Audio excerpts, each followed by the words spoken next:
Halo, saya Dr. Nahla. Lagi-lagi saya akan ngomongin tentang COVID-19 atau yang mungkin lebih dikenal sebagai virus corona.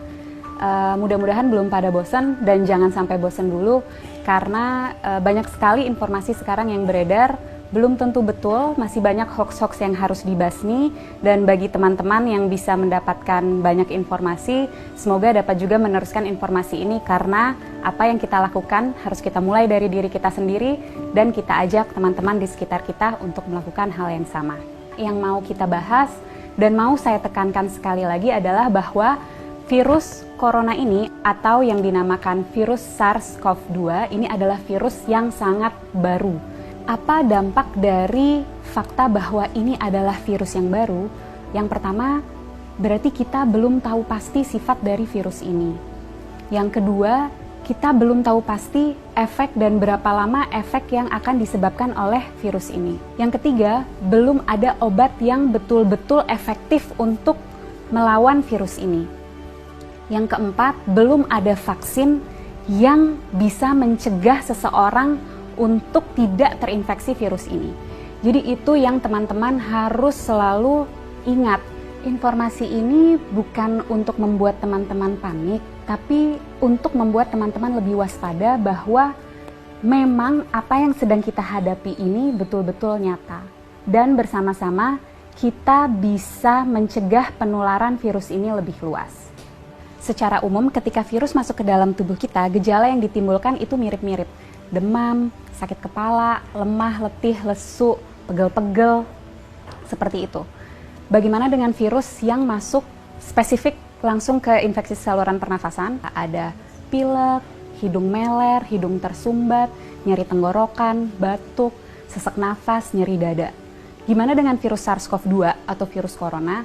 Gejalanya sangat bervariasi. Jadi gejala-gejala yang tadi saya sebutkan itu bisa ada pada orang yang terinfeksi virus ini.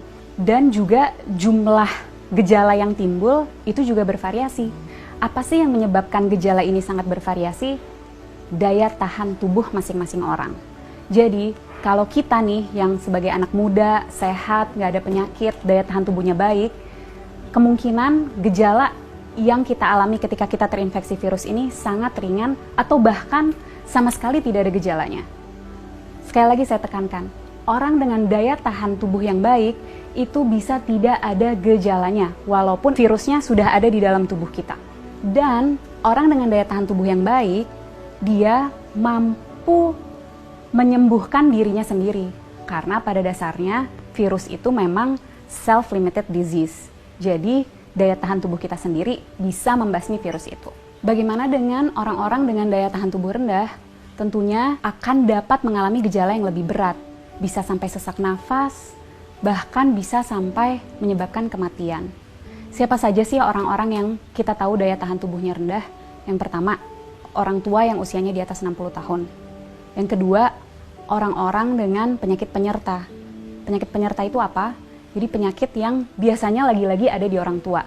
Seperti kencing manis, darah tinggi, sakit jantung, sakit ginjal, sakit paru, sakit liver, kanker, dan lain-lain. Nah, orang-orang inilah yang akan sangat menderita ketika dia terinfeksi oleh virus SARS-CoV-2 atau virus corona ini. Untuk kita yang daya tahan tubuhnya baik, ketika kita terinfeksi virus ini, kita bisa hanya dengan meningkatkan daya tahan tubuh kita, terus kita bisa melawan virus ini. Tapi bagaimana dengan orang-orang dengan daya tahan tubuh rendah? Itu yang harus kita pikirkan. Itu yang harus kita cegah supaya mereka tidak tertular virus ini.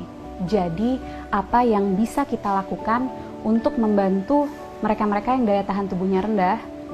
Dengan cara jaga jarak, hindari keramaian, dan di rumah aja. Kenapa?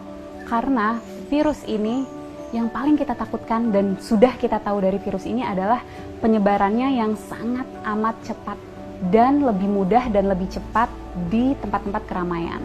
Tapi lagi-lagi jangan panik. Bukan berarti kalau teman-teman yang masih muda dan sehat ini merasa, oh saya ada gejala-gejala COVID-19 nih, ada demam-demam yang sumeng-sumeng, demam rendah, nyeri tenggorokan, sedikit pilek, sedikit batuk, terus harus langsung ke rumah sakit. Bukan itu maksud saya. Bukan berarti kalau teman-teman ada gejala itu harus segera ke rumah sakit. Apa yang harus kita lakukan? Ketika mengalami gejala itu, lagi-lagi di rumah aja, tingkatin daya tahan tubuh dari rumah. Dengan cara apa? Istirahat yang cukup, tidur malam yang cukup, 7-9 jam, makan makanan bergizi, minum air yang banyak, kalau bisa lakukan olahraga atau aktivitas ringan di rumah. Kenapa untuk kita yang muda dan sehat ketika mengalami gejala-gejala penyakit COVID-19 lebih baik di rumah aja dan nggak perlu ke rumah sakit?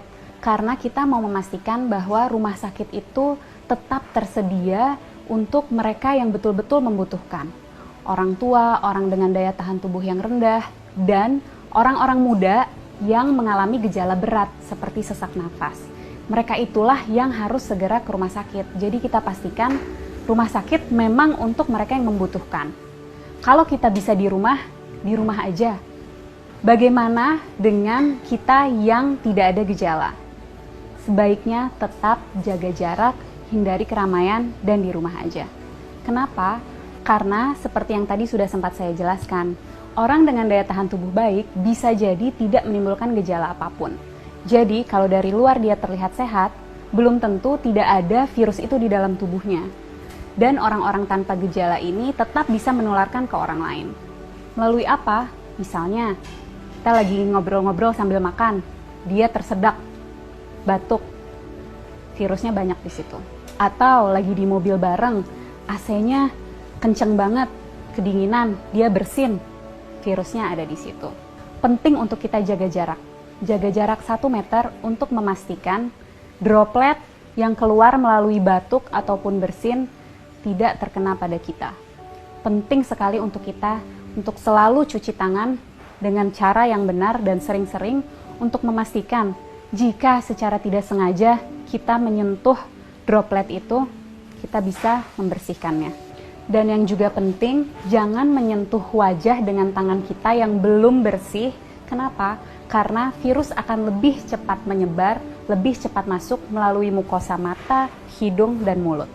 Penting untuk kita menghindari keramaian untuk memutus rantai penularan ini. Penting untuk kita di rumah aja supaya kita bisa terus meningkatkan daya tahan tubuh kita untuk dapat melawan virus ini.